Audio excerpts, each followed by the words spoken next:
Hey guys, in this video, I'll show you how to get Advanced Shunko in Type Soul. Alright, let's begin.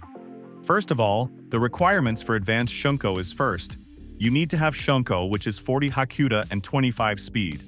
So that means you're also probably going to need to be elite grade. And you're also going to need 3 Hajoku fragments.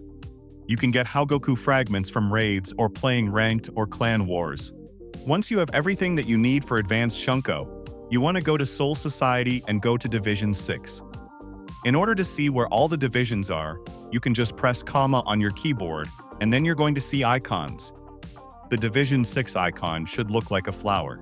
Now, once you head over to Division 6, and you have Shunko and the Hajoku fragments, you want to go into this room over here and talk to the captain.